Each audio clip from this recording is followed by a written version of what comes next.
Lep pozdrav. Evo, prazniki so tu. Jaz sem se danes odločila, da vam pokažem en recept, ki se mu reče, pa prejšnji smo delali zeliščni kruh, danes bomo pa delali sladki kruh. To je ena taka jed, ki je zelo značilna za praznike. Veliko ljudi ga pripravlja z suhim sadjem, kandiranim sadjem, delajo tudi na kvašen način, pa dodajajo suho sadje.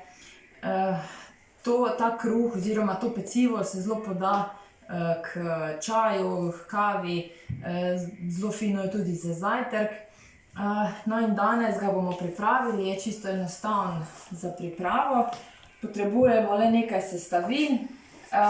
Moja različica pa je takšna, da bomo namesto suhega sadja uporabili lešnike, čokolado in pa janež.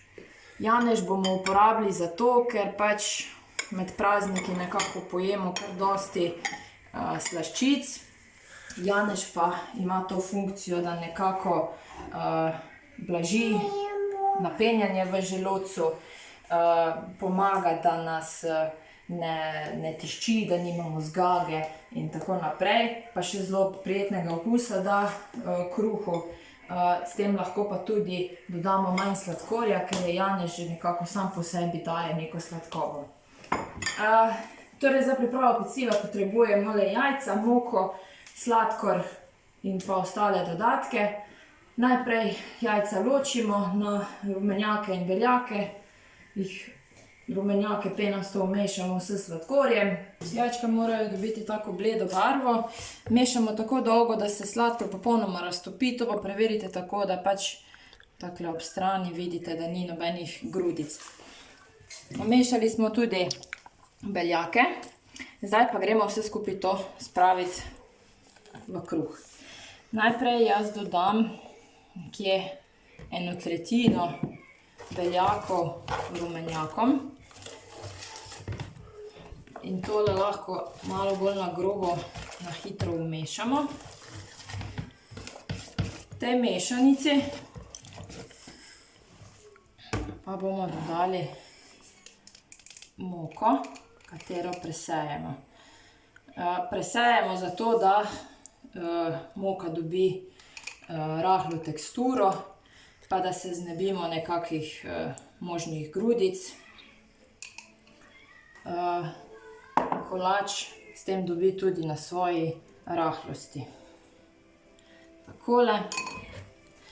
Sedaj moko vmešamo v beljake in rumenjake.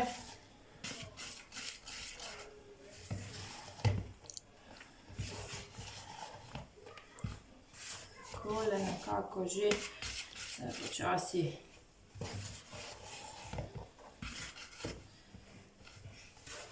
ustvarja kruh, bomo temu rekli. Nekje na polovici dodamo lešnike, čokolado in pa nekje eno žlico stolčenega ali pa mletega janeža. Janež je dobro, da prej stolčete, saj s tem nekako sprosti svoje eterična olja, svojo aromo. Takole.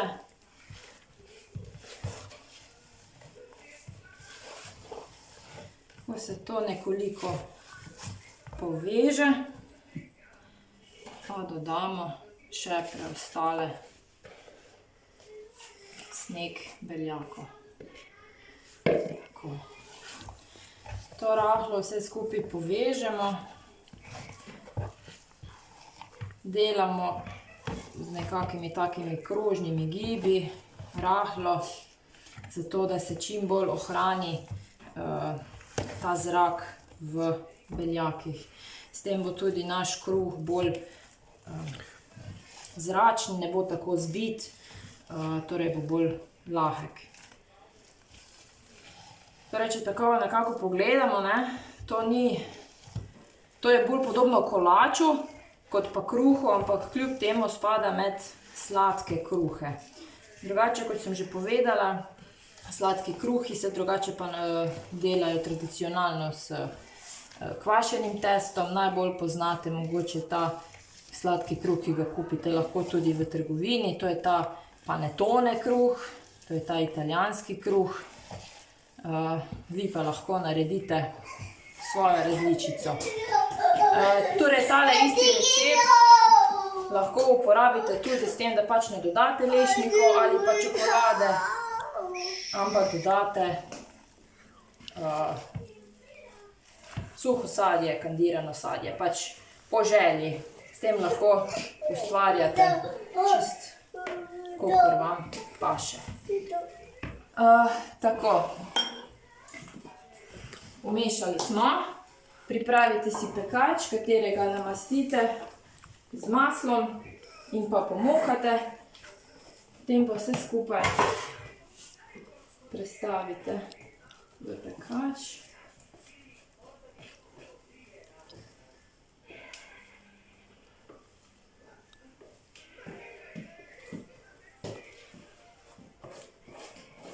Dobro postrgajte, da ne boste imeli preveč odpada. Razporedite po pekaču.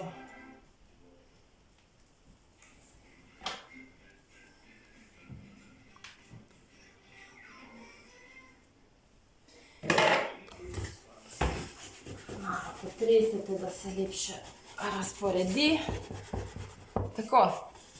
Naš kruh je pripravljen za peko, pečemo v pečici, segreti pečici nekje na 180 stopinj, nekje 45 do 50 minut, odvisno od vaše pečice. Ko bo pečeno, ga pa spet pokažem. Evo, naš kolač je pečen, primerno ohlajen, zdaj ga pa lahko samo še razrežemo in pripravimo za serviranje. Tako izgleda. Čudovito. Tako vidijo vse koščki čokolade, oreščkov, ima zelo prijeten vonj po janežu. Čisto preprosto takole ga narežemo. Še prej ga lahko potrosimo z sladkorjem v prahu. In ga postrežemo v dobri skodelici domačega čaja. Dober tek, jaz vam želim lepe praznike, letos se še vidimo enkrat.